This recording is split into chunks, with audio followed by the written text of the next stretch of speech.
WhatsApp guys, मैं हूं CA Neeraj दानुगा और आप देख रहे हैं हमारा यूट्यूब चैनल स्टार्टअप बैच।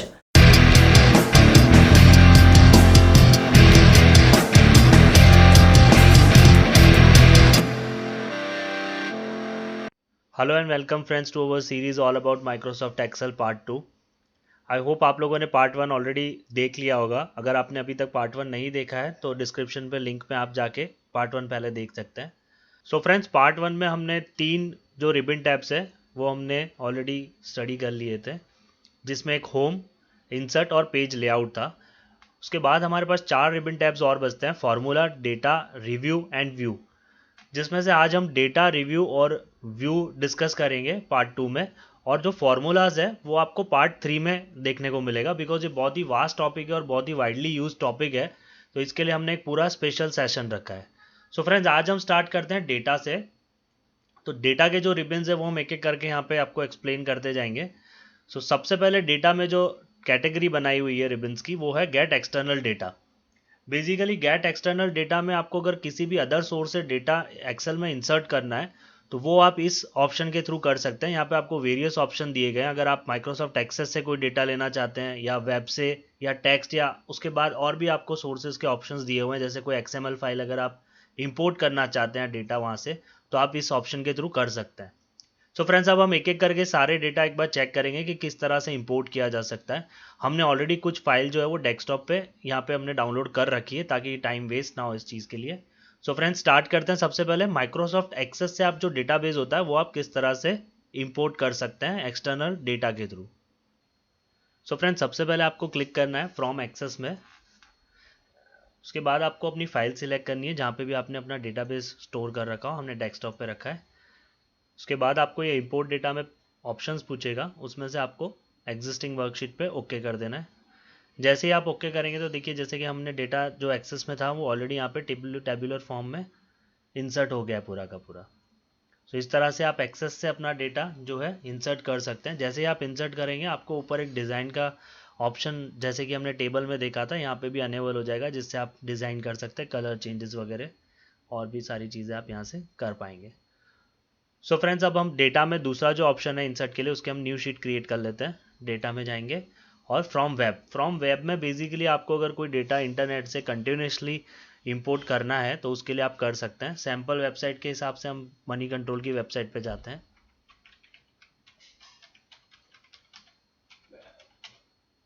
गो पे क्लिक कीजिए।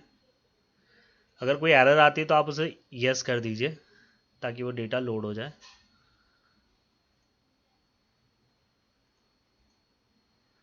अब जैसे कि आप इस वेबसाइट में देखेंगे आपको एक येलो डॉट दिखाई देगा।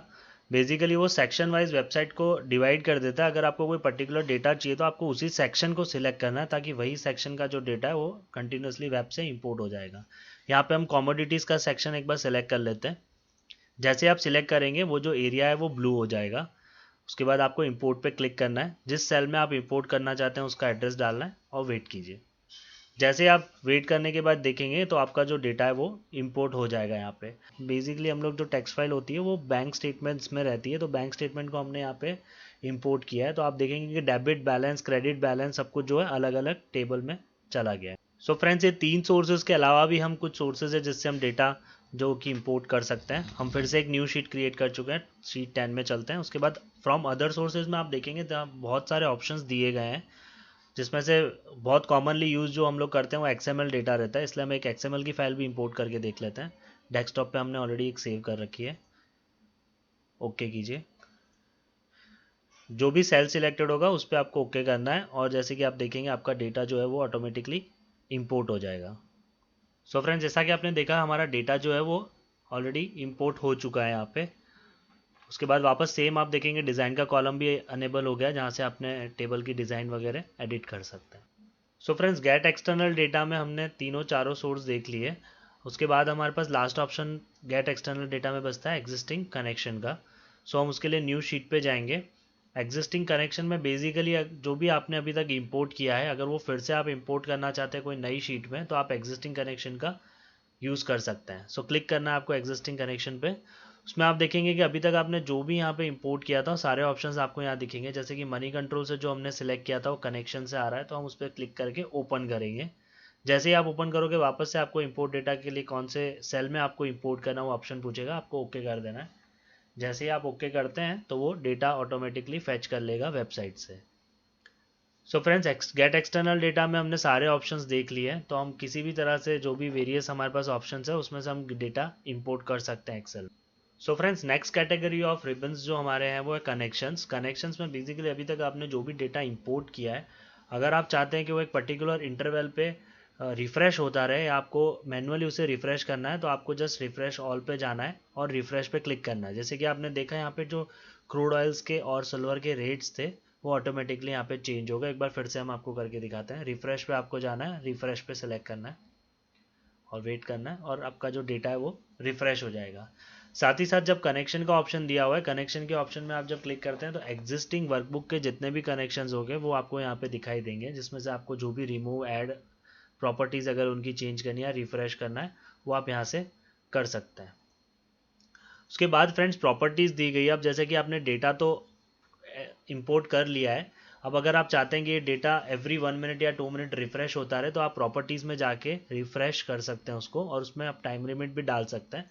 जितनी टाइम लिमिट आप डालना चाहें उसमें आप एंटर कर सकते हैं। अगर आप चाहते हैं 30 सेकेंड्स में आपका डेटा जो है वो रीन्यू हो, रिफ़्रेश हो, तो आप वो भी यहाँ से कर सकते हैं। फिर आपको बस ओके पे क्लिक करना है और आपका डेटा रेगुलरली यहाँ पे रिफ़्रेश होता रहेगा। सो फ्रेंड्स, अब आगे चलते हैं शॉर्ट एंड फिल्टर पे, जिसके लिए हमने एग्जिस्टिंग एक शीट और नई सैम्पल की बना रखी है, हम वो ओपन कर लेते हैं। सो फ्रेंड्स, हमारी जो शीट है वो ओपन हो गई है। अब जो नेक्स्ट कैटेगरी ऑफ रिबन्स है वो शॉर्ट्स एंड फिल्टर है। सबसे पहले हम टोटल के जो कॉलम है हमारा उसमें हम फार्मूला डाल देते हैं सम की, ताकि जो बेसिक और डी है वो ऐड हो जाए। Equals to sum bracket basic and D A bracket close, enter. Same इसी फार्मूला को हम नीचे तक कॉपी कर लेंगे, साइड में से आपको सिर्फ फोल्ड करके डबल क्लिक करना है। सो फ्रेंड्स, सबसे पहला जो ऑप्शन है वो शॉर्ट का ऑप्शन है। शॉर्ट बेसिकली वो होता है अगर आप चाहते हैं कि ए टू जेड आप डेटा को शॉर्टिंग कर दे, जिससे आपको कोई भी नाम जो है फाइंड करने में बहुत ईजी रहे, तो आप उसको शॉर्टिंग के थ्रू कर सकते हैं। सो आपको जिस भी टेबल को शॉर्ट करना है आपको उसको सिलेक्ट करना है, शॉर्ट पे क्लिक करना है।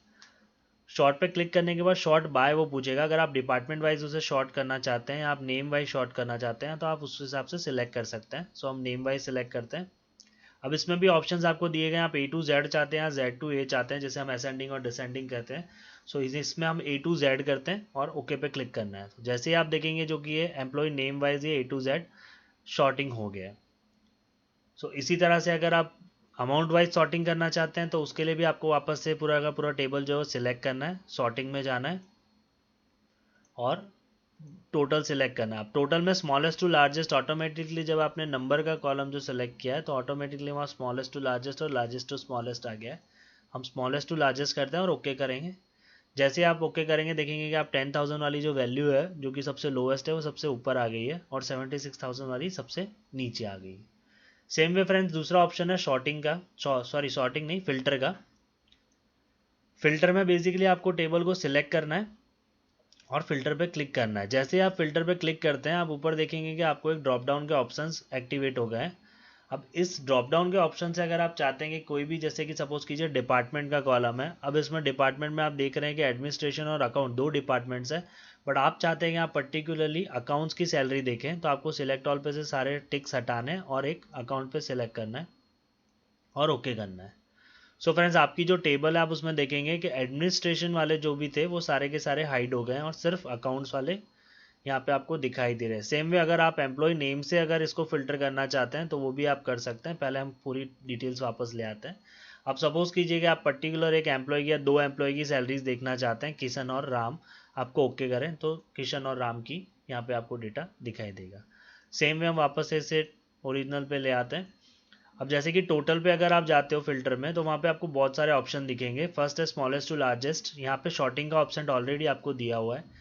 शॉर्टिंग आप डायरेक्टली यहाँ से भी शॉर्टिंग कर सकते हैं। हम इसे लार्जेस्ट टू स्मॉलेस्ट कर देते हैं।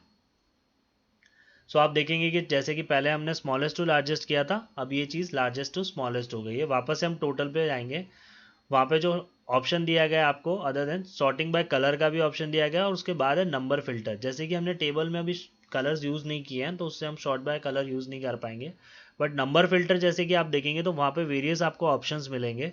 सपोज कीजिए कि आप एक पर्टिकुलर नंबर चाहते हैं, आप एक रेंज के बीच में देखना चाहते हैं, सपोज कीजिए कि 20,000 से 40,000 के बीच में कितनी सैलरीज है, तो आपको कस्टम ऑटो फिल्टर में जाना है और वहाँ पे ग्रेटर देन में आपको डाल देना 20,000 और एंड में जाके लेस देन में आपको 40,000। अब जैसे ही आप क्लिक करेंगे ओके पे, तो आप देखेंगे कि दोनों रेंज के बीच की जितनी भी फिगर्स होगी वो यहाँ पे आपको दिखाई देगी। फ्रेंड्स, ये डेटा जो है वो बहुत ही छोटा हमने एक सैंपल के लिए लिया है। अगर जहाँ पे लार्ज डेटा होता है तो ये सारे जो टैब्स है बहुत ही यूजफुल रहते हैं हमारे लिए। सो फ्रेंड्स, उसके बाद जो ऑप्शन है क्लियर का, उसके लिए हम एक बार पहले फिल्टर लगा देते हैं किसी भी कॉलम में। सपोज कीजिए नंबर फिल्टर हम बिटवीन वाला एक बार लगा देते हैं, सेम 20,000 टू 40,000। अब आपने ये फिल्टर ऑलरेडी यहाँ पे अप्लाई कर दिया है। जैसे ही आप कोई फिल्टर अप्लाई करते हैं, ऊपर आप देखेंगे कि क्लियर का और री अप्लाई का जो टैब है वो एक्टिवेट हो जाता है। जैसे आप क्लियर पे क्लिक करेंगे तो जो भी आपने फिल्टर लगाया था वो क्लियर हो जाएगा और आपकी जो टेबल है वो ओरिजिनली टेबल हो जाएगी। उसके बाद री अप्लाई हम एक बार देख लेते हैं। सपोज कीजिए आप एडमिनिस्ट्रेशन को आप सिलेक्ट करते हैं डिपार्टमेंट के कॉलम में से। अब आप जैसा कि चाहते हैं कि आप डेटा देखना चाहते हैं एडमिनिस्ट्रेशन का, बट आपको ध्यान आता है कि 2 एंट्रियां जो है वो बाकी रह गई है, तो आप एक एडमिनिस्ट्रेशन एम्प्लॉय और एक अकाउंट्स डिपार्टमेंट का एम्प्लॉय ऐड कर देते हैं।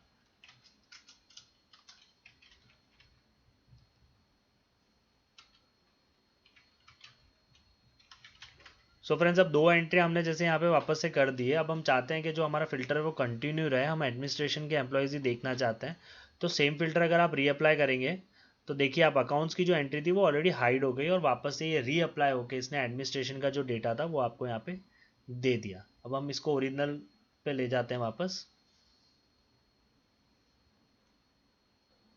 सो फ्रेंड्स, जो हमारा लास्ट रिबन है शॉर्ट एंड फिल्टर में एडवांस, उसके लिए आपको टेबल पे कहीं पे भी क्लिक करना है और एडवांस पे क्लिक करना है। जैसे ही आप एडवांस पे क्लिक करते हैं डायलॉग बॉक्स ओपन हो जाएगा और आपका जो टेबल है वो पूरा का पूरा सिलेक्ट हो जाएगा। जो लिस्ट रेंज है वो आप यहाँ से अल्टर भी कर सकते हैं। अगर आपको लिस्ट रेंज में चेंजेस करना है तो वो आप लिस्ट रेंज से कर सकते हैं। उसके बाद जो क्राइटेरिया रेंज है, बेसिकली क्राइटेरिया रेंज में आपको वो सेलेक्ट करना है जिस क्राइटेरिया पे आप काम करना चाहते हैं। सो आप उसको सिलेक्ट करके डिपार्टमेंट और एडमिनिस्ट्रेशन, यहाँ हम जो शीट बना रहे हैं उसमें हम ये चाहते हैं कि जो हमारी पूरी शीट है उसमें से जो एडमिनिस्ट्रेशन के एम्प्लॉय है उनकी जो टेबल है वो हम एक अलग लोकेशन पे कॉपी करना चाहते हैं बेसिकली। सो कॉपी टू के अंदर आपको अपना जो भी लोकेशन चाहिए उसके ऊपर आपको क्लिक करना है और फिर उसके बाद ओके करना है। जैसे ही आप ओके करेंगे फ्रेंड्स, यहाँ आप देख रहे हैं कि जो डिपार्टमेंट वाले जो एडमिनिस्ट्रेशन एम्प्लॉयज़ हैं उसकी एक पूरी की पूरी अलग नई टेबल यहाँ पे क्रिएट हो गई है। उसी तरह से अगर आप सेम प्रोसेस से चाहते हैं कि अकाउंट्स की अगर वापस से हो जाए तो आप उसमें डिपार्टमेंट में अकाउंट सेलेक्ट कर सकते हैं। सो फ्रेंड्स, हमारे शॉर्ट एंड फिल्टर के सारे जो रिबन्स है वो हमने देख लिए हैं। उसके बाद नेक्स्ट जो है वो डेटा टूल्स। डेटा टूल्स में सबसे पहले हम लोग देखते हैं रिमूव डुप्लीकेट्स। रिमूव डुप्लीकेट्स में बेसिकली सपोज कीजिए कि आपकी एक टेबल में या सेट ऑफ डेटा में अगर कोई डुप्लीकेट एंट्रीज है और आप उसे रिमूव करना चाहते हैं तो आप रिमूव डुप्लीकेट्स का यूज़ कर सकते हैं। उसके लिए आपको सबसे पहले जैसे डिपार्टमेंट का अगर हम लेते हैं कॉलम, तो कॉलम आपको सेलेक्ट करना है और रिमूव डुप्लीकेट पे क्लिक करना है। जैसे ही आप रिमूव डुप्लीकेट करेंगे आपको 2 ऑप्शन पूछेगा, एक्सपांड द सिलेक्शन या continue with the current selection. दोनों के अलग अलग यूज़ है। अगर आप एक्सपांड करेंगे सिलेक्शन तो जो पूरी टेबल है वो यहाँ पे सिलेक्ट हो जाएगी। अगर आप कंटिन्यू करते हैं तो आप कंटिन्यू पे क्लिक करेंगे तो आपका जो कॉलम है वही सिलेक्टेड रहेगा। रिमूव डुप्लीकेट्स पे क्लिक कीजिए, ओके। तो 5 जो डुप्लीकेट एंट्रीज थी वो आपकी यहाँ पे डिलीट हो गई है और 2 जो यूनिक एंट्रीज थी वो आपकी यहाँ पे ऑटोमेटिकली आ गई है। सो अब फ्रेंड्स, आप देखेंगे कि यहाँ डिपार्टमेंट में हमारे पास 2 ही डिपार्टमेंट्स है, एडमिनिस्ट्रेशन और अकाउंट्स। सो दोनों जो यूनिक एंट्रीज थी वो यहाँ पे रह गई है और बाकी सारी डिलीट हो गई है। अब मैं इसको कंट्रोल्स ऐड कर देता हूँ और एक बार वापस से हम इसे समझते हैं रिमूव डुप्लीकेट को, बट इस बार हम एक्सपांड सिलेक्शन कर देंगे। वापस से हम डिपार्टमेंट का कॉलम सेलेक्ट कर लेते हैं, रिमूव डुप्लीकेट पे क्लिक करते हैं। उसके बाद expand the selection, remove duplicates. जैसे कि आप देखेंगे कि टेबल जो है हमारी वो सिलेक्ट हो गई है। अब हमें इसमें डिपार्टमेंट का जो कॉलम है वो हमें सिलेक्टेड रहने देना, बाकी सब हमें अनचेक कर देना है। अब जैसे कि डिपार्टमेंट का आपने कॉलम जो है वो चेक रहने दिया है, अब ओके जैसे ही आप करेंगे आप देखेंगे कि पूरी की पूरी जो टेबल में हमने जो एक्सपांड किया था उसके हिसाब से पूरी टेबल में जो जितनी डुप्लीकेट्स थी वो सारी की सारी चली गई है। तो 2 ओरिजिनल एंट्रीज थी वही उसने यहाँ पे रखी है, जबकि हमने जो पहले देखा था उसमें सिर्फ उसने कॉलम ए में ही काम किया था। अब ये पूरी टेबल को उसने एक्सपांड करके पूरी टेबल में उसने काम किया है। सो इस तरह से अगर आप चाहते हैं कि डुप्लीकेट आप रिमूव करें पूरी टेबल से, तो आप यहाँ से कर सकते हैं। सो फ्रेंड्स, उसके बाद जो हमारा नेक्स्ट रिबन है डेटा टूल्स में टेक्स्ट टू कॉलम, उसे देखने के लिए हम शीट 2 पे चलते हैं। शीट 2 में जैसे कि आप देख रहे हैं, हमने एक ही सेल के अंदर एक सेंटेंस डाला हुआ है, आई एम नीलेश। अब अगर आप चाहते हैं कि हर एक जो वर्ड है वो अलग एक सेल में एंटर हो जाए, तो उसके लिए आपको सेल को सिलेक्ट करना है और टेक्स्ट टू कॉलम पे क्लिक करना है।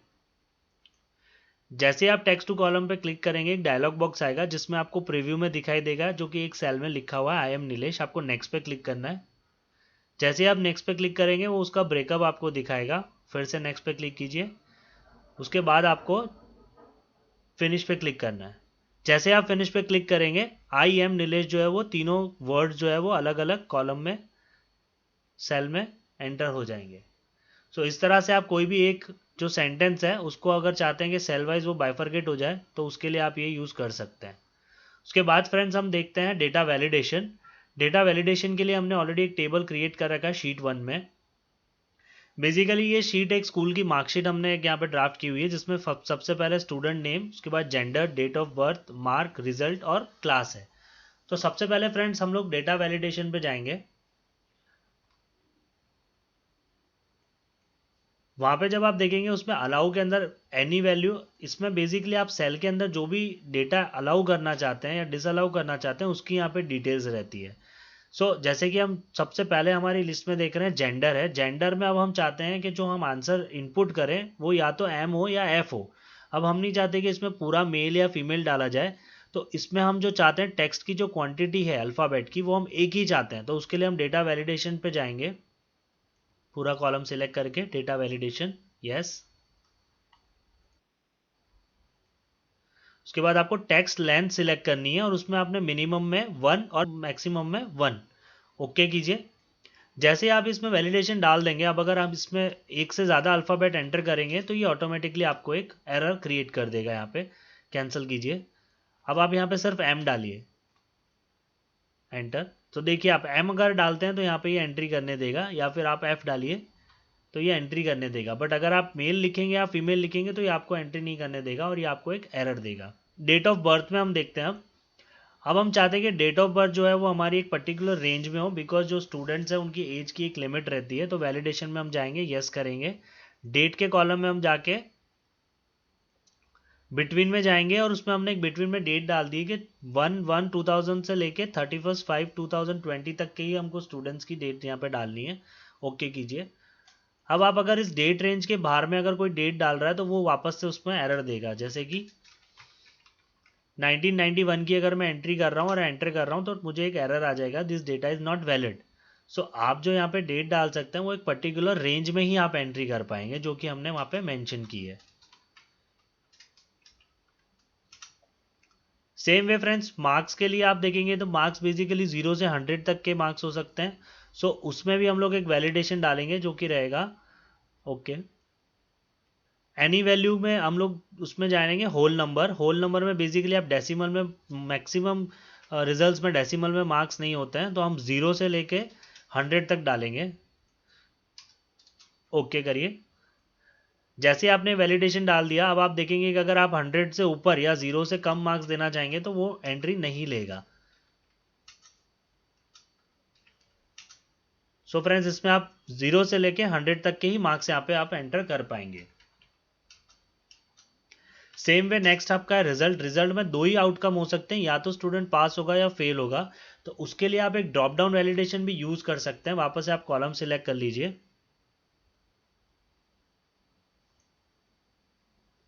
डेटा वैलिडेशन पे जाइए। यहाँ पे आपको लिस्ट करना है।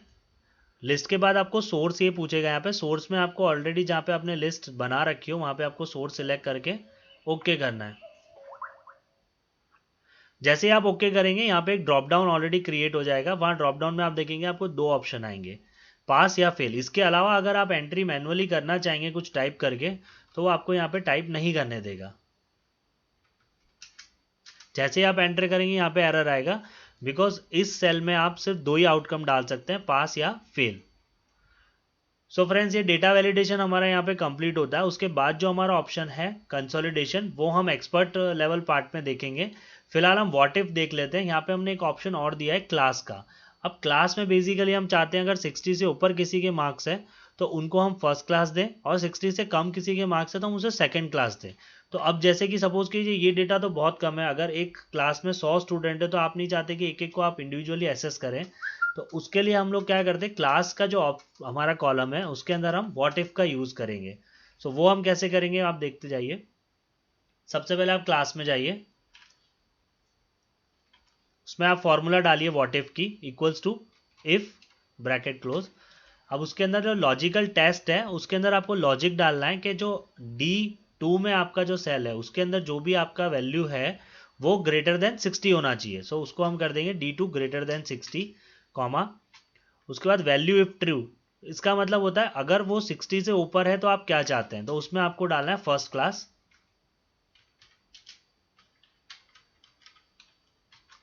कॉमा, उसके बाद अगर वो फॉल्स है तो आप क्या चाहते हैं उसमें आपको फिगर डालनी है second class, bracket close, enter. जैसे ही आप देखेंगे एंटर कर दी ये सेकंड क्लास ऑटोमेटिकली इसने रिफर कर दिया। अब यही फॉर्मूला जो है वो हम नीचे तक कॉपी कर देंगे। पहले हम मार्क्स में एंट्री कर देते हैं। जैसे ही हम मार्क्स में एंट्री करेंगे उसके बाद हम जो क्लास का कॉलम है उसको हम पूरे नीचे तक ड्रैग कर देंगे फॉर्मूलाज को। सो फ्रेंड्स, जैसा कि आपने देखा इफ फॉर्मूला से जहाँ जहाँ पे 60 से कम मार्क्स है वो ऑटोमेटिकली इसने सेकेंड क्लास कर दिया, और जहाँ पे 60 से ऊपर है वो फर्स्ट क्लास कर दिया। सो इस तरह से आप व्हाट इफ का यूज़ कर सकते हैं मल्टीपल फार्मूलाज या सिंगल फार्मूला के थ्रू। सो फ्रेंड्स, हमारी जो नेक्स्ट कैटेगरी है वो है आउटलाइन। आउटलाइन को समझने के लिए हम चलते हैं शीट 2 पे। अब शीट 2 पे जैसे कि हमने एक टेबल बना रखा है, ये एक पूरे दिन की आपकी जो है इन्वॉइसेस जितने भी आपने इशू किए हैं, सामने आपका पेमेंट टाइप और उसकी इन्वॉइस की अमाउंट है। अब पेमेंट टाइप में जैसे कि आप देख रहे हैं कैश है, कार्ड है, पेटीएम है, यूपीआई है। अब आप at the end of the day ये देखना चाहते हैं कि आपको कैश में कितना अमाउंट आया, कार्ड से कितना अमाउंट आया, पेटीएम या यूपीआई से कितना अमाउंट आया, तो वो आप इस आउटलाइन कैटेगरी के थ्रू कर पाएंगे। सो उसके लिए सबसे पहले हम टेबल सिलेक्ट कर लेते हैं पूरा। टेबल सिलेक्ट करने के बाद आपको अनग्रुप पे क्लिक करना है, सॉरी अनग्रुप पे नहीं, आपको सब टोटल पे क्लिक करना है। उसके बाद आपको फर्स्ट ऑप्शन दिखाएगा इनवॉइस नंबर, उसकी जगह पेमेंट टाइप, जिस भी कैटेगरी से आपको चेंजेस करने हो उस हिसाब से आपको कैटेगरी सिलेक्ट कर लेनी है। फंक्शन में आपको सम करना है तो आपको सम लेना है। अगर आप चाहते हैं कि आप हाईएस्ट वैल्यू लोएस्ट वैल्यू है ऐसा कुछ अलग तरीके से देखें, मिनिमम मैक्सिमम एवरेज, तो वो भी आप देख सकते हैं। उसके बाद आपको इनवॉइस अमाउंट से इसको टोटल करना है, इसके लिए आप इनवॉइस अमाउंट सेलेक्ट करेंगे, उसके बाद आप ओके करेंगे। जैसे ही आप ओके करेंगे आप देखेंगे कि कैश का टोटल, कार्ड का टोटल, पेटीएम और यूपीआई का टोटल और उसके साथ साथ ग्रैंड टोटल, ये सारे के सारे आपको ऑटोमेटिकली यहाँ पे जनरेट हो गए। साथ में आपको आप लेफ्ट हैंड साइड देखेंगे तो एक ऑप्शन यहाँ पे अनेबल हो गया है, इससे आप अपनी जो कैटेगरीज है वो हाइड कर सकते हैं। जैसे कि अगर मैं कैश की हाइड करना चाहता हूँ तो मैं क्लिक करूंगा, कैश की मेरी इन्वॉइसेस हाइड हो जाएगी। यूपीआई की अगर हम चाहते हैं हाइड करना तो यूपीआई की भी हम हाइड कर सकते हैं।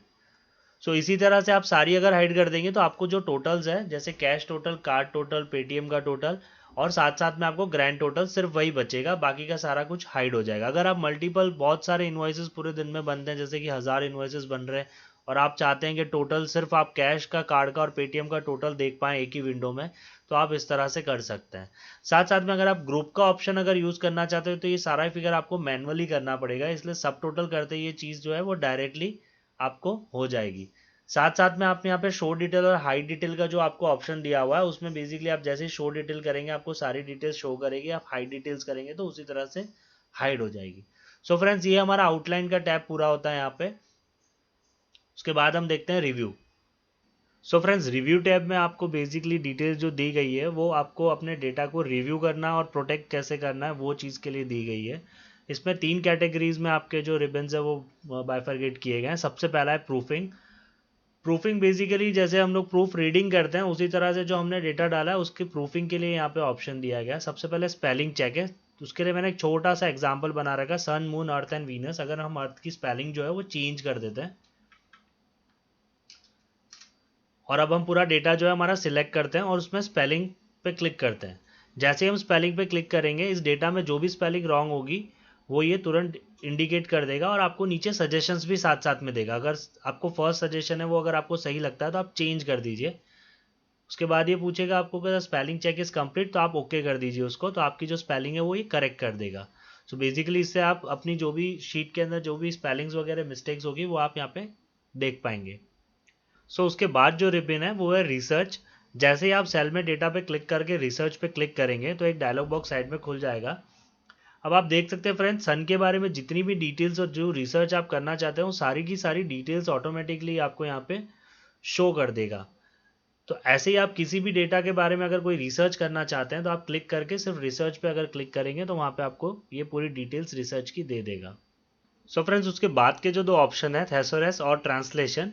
थेसोरस में बेसिकली आप किसी भी वर्ड का सिनोनिम्स देख सकते हैं, और वैसे ही ट्रांसलेशन में आप किसी भी वर्ड का जो है वो आप ट्रांसलेशन देख सकते हैं। जैसे यहाँ पे हमने ट्रांसलेशन पे क्लिक किया इंग्लिश टू हिंदी, तो आप देखेंगे यहाँ पे सूर्य करके ऑलरेडी आ गया है। सेम वे अगर मून पे जाके हम ट्रांसलेशन कर दें तो मून का जो है ट्रांसलेशन हिंदी में आ जाएगा। यहाँ पे वेरियस लैंग्वेजेस आपको ऑलरेडी दी हुई है जिसमें आप इसको किसी भी वर्ड को आप ट्रांसलेट कर सकते हैं। फ्रेंड्स, उसके बाद हम आते हैं कमेंट पे। अगर किसी भी सेल में आप कोई कमेंट ऐड करना चाहते हो, जो कि आप चाहते हो कि कमेंट नोट ऐड हो जाए, उसके बाद आप कभी भी देखना चाहें तो आप देख सकते हैं। तो आप यहाँ से न्यू कमेंट पे क्लिक करेंगे। जैसे ही आप न्यू कमेंट पे क्लिक करेंगे एक स्टिक नोट जैसा यहाँ पे एक नोट आ जाएगा जिसमें आप कुछ भी एंटर कर सकते हो। सेम वे अगर आपको मल्टीपल ऐड करना है तो हर एक सेल पे जाके आपके न्यू करना है और ऐड कर देना है। जैसे ही आप दूसरे सेल पे करेंगे वो हाइड हो जाएगा। सेम वे अगर आपको एक एक करके सारे के सारे जो नोट्स है वो देखने हैं तो आप नेक्स्ट या प्रीवियस से देख सकते हैं। प्रीवियस, इस तरह से आप देख पाएंगे। और सेम वे अगर आप डिलीट करना चाहते हैं किसी सेल से कोई भी कमेंट तो आप डिलीट कमेंट पे क्लिक करेंगे तो वो सेल पे से जो कमेंट है वो डिलीट हो जाएगा। सेम वे अगर आप चाहते हैं कि एक ही साथ सारे के सारे जितने भी कमेंट्स हैं सारे शो करे तो आपको शो कमेंट करना है और सारे के सारे शीट में जितने भी कमेंट्स होंगे वो सारे आपको एक साथ शो करेंगे। सेम वे अगर आप चाहते हैं कि यहाँ पे हाइड सिंगल सेल का जो कमेंट है वो आप शो करना चाहते हैं, शो रखना चाहते हैं, अगर हम फिर दूसरे सेल पे भी क्लिक करेंगे तो वो यहाँ पे आपको दिखाई देगा। पर आप सेल पे जाके अगर उसे हाइड कमेंट कर देंगे तो वो जब आपको चाहिएगा तभी वो आएगा, बाकी वो हाइड रहेगा। इस तरह से आप कमेंट बॉक्स का यूज़ कर सकते हैं। उसके बाद फ्रेंड्स आता है प्रोटेक्ट शीट। प्रोटेक्ट शीट में बेसिकली जिस शीट पे आप अगर काम कर रहे हैं और आप चाहते हैं कि ये शीट अगर प्रोटेक्टेड रहे तो आपको प्रोटेक्ट शीट पे क्लिक करना है। Select locked cell and unlocked cell पे आपको चेक करना है। बाकी भी बहुत सारे ऑप्शन अगर आप किसी और चीज़ को लॉक करना चाहते हैं। यहाँ पे आपको एक सिंपल पासवर्ड डालना है कोई भी, ओके कीजिए, पासवर्ड को रीटाइप कीजिए और ओके कर दीजिए। अब इसके बाद अगर आप देखेंगे तो हम कोई भी सेल में किसी भी प्रकार से हम लोग कोई भी चेंजेस कर नहीं पाएंगे। जब भी आपको इसे वापस से अनप्रोटेक्ट करना है तो आपको वापस से अनप्रोटेक्ट शीट पे क्लिक करना है, यहाँ पे आपका पासवर्ड एंटर करना है और ओके करना है, तो आप शीट में वापस से काम कर पाएंगे। उसके आगे के जो ऑप्शन है दो, protect workbook and share workbook, ये दो फ्रेंड्स हम लोग हमारे सिस्टम में यूज़ नहीं कर पाएंगे क्योंकि हमारा सिस्टम जो है वो नेटवर्क में नहीं है। जैसे ही हम शेयर वर्कबुक करते हैं हमें ये एरर आ जाती है। हम कोशिश करेंगे कि आने वाले वीडियोज़ में हम किसी ऐसे सिस्टम पे इसका आपको एक्सप्लेनेशन दें जिसमें हम नेटवर्क पे हो। फ्रेंड्स, यहाँ पे आप देखेंगे कि रिव्यू के हमारे जितने भी रिबन्स थे वो सारे के सारे कंप्लीट हो गए हैं। अब हम नेक्स्ट स्टेप पे चलते हैं जो कि व्यू। फ्रेंड्स, जैसे कि आप देख रहे हैं व्यू में 5 कैटेगरीज में रिबन्स को डिवाइड किया गया है, जिसमें सबसे पहली कैटेगरी है वर्कबुक व्यूज़। वर्कबुक व्यूज़ में जैसे कि आप वर्कबुक पे काम करते हो तो आपको किस तरह का व्यू चाहिए वर्कबुक का, आप वो डिसाइड कर सकते हैं। इसमें टोटल आपको 5 ऑप्शंस दिए गए हैं, जिसमें से फर्स्ट है नॉर्मल। नॉर्मल पे ये डिफ़ॉल्ट ही रहता है, जैसे कि अभी आप देख रहे हैं ये नॉर्मल व्यू है। उसके बाद आप पेज लेआउट देख सकते हैं। पेज लेआउट बेसिकली आपको वो व्यू देता है जो आप प्रिंट करेंगे तब व्यू आएगा। इसमें आप click header, click add to header भी कर सकते हैं, या फिर आप साइड में से अपने जो भी कॉलम या रो की हाइट है वो भी यहाँ पे एडजस्ट कर सकते हैं देखने के लिए कि प्रिंट में ये किस तरह का आपको दिखाई देगा। उसके बाद आता है page break view. Page break view में बेसिकली आप एक साइज सिलेक्ट करते हैं पेज की जिसको आप प्रिंट करना चाहते हैं, जहाँ पे आपका एक पेज ब्रेक होगा और दूसरा पेज स्टार्ट होगा। अभी हम इसे एक्सपांड करना चाहें तो हम नीचे से इसे पकड़ के ड्रैग करेंगे तो पेज जो है वो एक्सपांड हो जाएगा और ये पेज 1 हो जाएगा। अगर फिर हम नेक्स्ट पेज पे एंटर डेटा एंट्री करते हैं तो नेक्स्ट पेज पे दिखाएगा आपको। उसके बाद आते हैं हम कस्टम व्यूज़ पे। कस्टम व्यूज़ बेसिकली आपने कोई भी अगर व्यू सिलेक्ट कर रखा है, आपकी अपने हिसाब से सेटिंग कर रखी है, तो आप वो व्यू को यहाँ पे सेव कर सकते हैं और आप अपने अगली शीट पे भी सेम इसी को आप अप्लाई कर सकते हैं। उसके बाद हम आते हैं फुल स्क्रीन पे। जैसे आप फुल स्क्रीन पे क्लिक करेंगे आपके सारे जो रिबन टैब्स है वो सारे के सारे चले जाएंगे, सारे ऑप्शंस, और आपको अपनी सिर्फ शीट दिखाई देगी पूरी की पूरी। से बाहर निकलने के लिए आप एस्केप दबाएंगे तो आप वापस जो है नॉर्मल व्यू पे आ जाएंगे। उसके बाद हम आते हैं शो एंड हाइड पे, जो कैटेगरी में शो एंड हाइड दिया हुआ है। बेसिकली इसमें जो भी आपकी ग्रिड लाइंस या फार्मूला बार है उसको आपको देखना है या नहीं देखना है, विजिबल रखना है नहीं रखना है, वो सिलेक्ट कर सकते हैं। जैसे कि हम फार्मूला बार पे अगर हम क्लिक करते हैं तो फार्मूला बार यहाँ से चला जाएगा।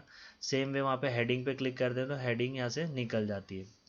उसके बाद आते हैं हम जूम पे। जूम बेसिकली अपने नीचे से भी हमने आपको दिखाया था कि जूम बार जो दे रखा है उससे भी आप जूम कम या ज़्यादा कर सकते हैं।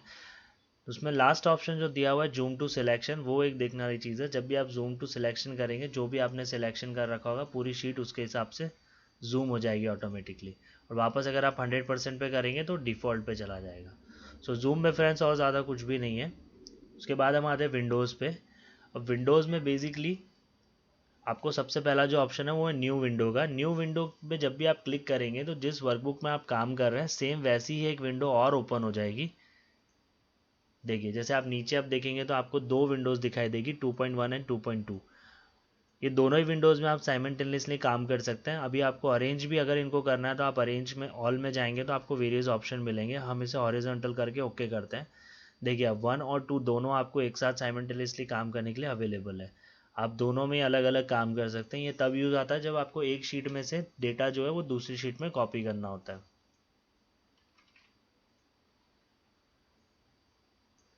उसके बाद हम आते हैं फ्रीज पेन पे।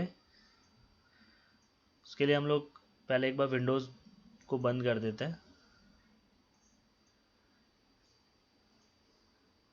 फ्रीज पेन में बेसिकली कई बार हम लिस्ट में काम करते हैं और लिस्ट में सबसे जो फर्स्ट रो है वो आपकी जो है हेडिंग्स होती है। बट जब हम स्क्रॉल डाउन करते हैं तो हेडिंग्स जो है वो छुप जाती है। अब जैसे कि लास्ट रो में अगर 29 नंबर की रो में अगर आप देखेंगे तो 68,000 जो फिगर है वो मुझे नहीं पता है कि वो किस चीज़ का फिगर है। उसके लिए हमें क्या करना होता है कि जो हेडिंग होती है उसे फ्रीज कर देना होता है। तो उसके लिए आपको फर्स्ट रो जो है सिलेक्ट करनी है, फ्रीज पेन्स में जाना है और फ्रीज टॉप रो करना है। जैसे ही आप फ्रीज टॉप रो करते हैं, अब जब आप स्क्रॉल डाउन करेंगे नीचे तो फर्स्ट रो है वो अपने आप ही फ्रीज रहेगी और आप बाकी का देख सकते हैं कि जैसे जैसे आप स्क्रॉल डाउन करेंगे वो नीचे चला जाएगा। सेम वे अगर आप कॉलम भी फ्रीज करना चाहते हैं तो आप कॉलम सेलेक्ट करके फ्रीज कॉलम कर देंगे तो वो कॉलम भी आपको साथ साथ में फ्रीज हो जाएगा।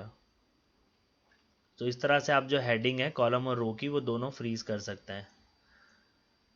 सो फ्रेंड्स उसके बाद हम आते हैं स्प्लिट पे। स्प्लिट पे आप जैसे ही क्लिक करेंगे तो आप देखेंगे कि आपकी जो शीट है उसके टोटल 4 स्प्लिट्स हो जाएंगे और वो स्प्लिट्स जो है वो चारों इंडिविजुअली आप ऑपरेट कर सकते हैं। बट जब भी आप स्प्लिट्स को हटाएंगे तो वो सेम शीट में कन्वर्ट हो जाएंगे। इसका मतलब चारों स्प्लिट में अगर आप कोई भी डेटा एंट्री करते हैं वो ऑटोमेटिकली आपकी सिंगल शीट में ही एंट्री हो रही है। उसके बाद का ऑप्शन आता है हाइड। अगर आप कंप्यूटर कहीं छोड़ के जा रहे हैं और आप चाहते हैं अपनी शीट हाइड हो जाए तो आप हाइड पे क्लिक करेंगे तो हाइड हो जाएगी और वापस आप अनहाइड पे क्लिक करेंगे तो वो अनहाइड हो जाएगी। उसके बाद फ्रेंड्स हम आते हैं व्यू साइड बाय साइड पे। जैसे कि आपने दो विंडोज़ ओपन कर रखी है और आपको साइड बाय साइड पे काम करना है तो आप साइड बाय साइड पे क्लिक करेंगे और उसके बाद आपका जो ऑप्शन है सिंक्रोनाइजेशन ऑफ स्क्रॉलिंग, तो स्क्रॉलिंग अगर आप सिंक्रोनाइज करेंगे तो आप दोनों साथ में स्क्रॉल कर पाएंगे और आप हटा देंगे तो आप कोई भी सिंगल जिस तरह से आपको रिक्वायरमेंट ऑफ स्क्रॉल कर पाएंगे। उसके बाद रीसेट विंडो पोजीशन पे जब आप क्लिक करते हैं तो आपकी जो ओरिजिनल विंडो होगी वो रीसेट हो जाएगी।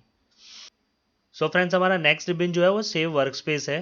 वर्क स्पेस में जब भी अगर आप अपनी डेस्क से उठ के जा रहे हैं और आप चाहते हैं कि जितनी भी एक्सेल की सीट ओपन है आप जब वापस आएँ तो सारी की सारी एक साथ ओपन हो जाए और उसी जगह पे रहे जहाँ पे आपने लास्ट उसे छोड़ा हो। तो उसके लिए आपको सेव वर्क स्पेस करना है। कोई भी अपनी फाइल का नाम दे के आपको उसको सेव कर देना है। सेव कर दीजिए। यस। अब आप पूरा विंडो क्लोज कर दीजिए। अब देखेंगे आप माइक वर्क स्पेस से एक वर्क स्पेस यहाँ पे ऑलरेडी सेव हो गया है। जब भी आप उसे ओपन करेंगे तो सारी की सारी जो एक्सेल में आप काम कर रहे हैं तो सारी एक साथ ओपन हो जाएगी। ये देखिए।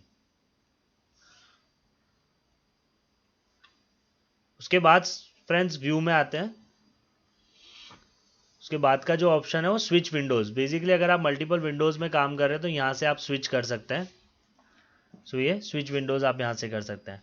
उसके बाद का जो ऑप्शन है मैक्रोस, वो हम लोग आने वाली सीरीज़ में एक्सपर्ट लेवल में आपको ये पूरा एक्सप्लेनेशन इसका मिलेगा। सो फ्रेंड्स आज के हमारे तीनों के तीनों टैब्स कंप्लीट हो गए, डेटा, रिव्यू और view. So friends I hope आपको ये सेशन पसंद आया होगा। सबसे पहले आप हमारे चैनल को सब्सक्राइब कर लीजिए ताकि हम जब नेक्स्ट वीडियो पोस्ट करें तो तुरंत आपको नोटिफिकेशन आ जाए। और अगर आपके कोई सवाल है तो आप प्लीज़ उसे कमेंट बॉक्स में पोस्ट कर दीजिए। हम लोग जल्द से जल्द उसका आपको जवाब देंगे। और प्लीज़ इस वीडियो को लाइक कीजिए, शेयर कीजिए और सब्सक्राइब कीजिए हमारा यूट्यूब चैनल स्टार्टअप एज।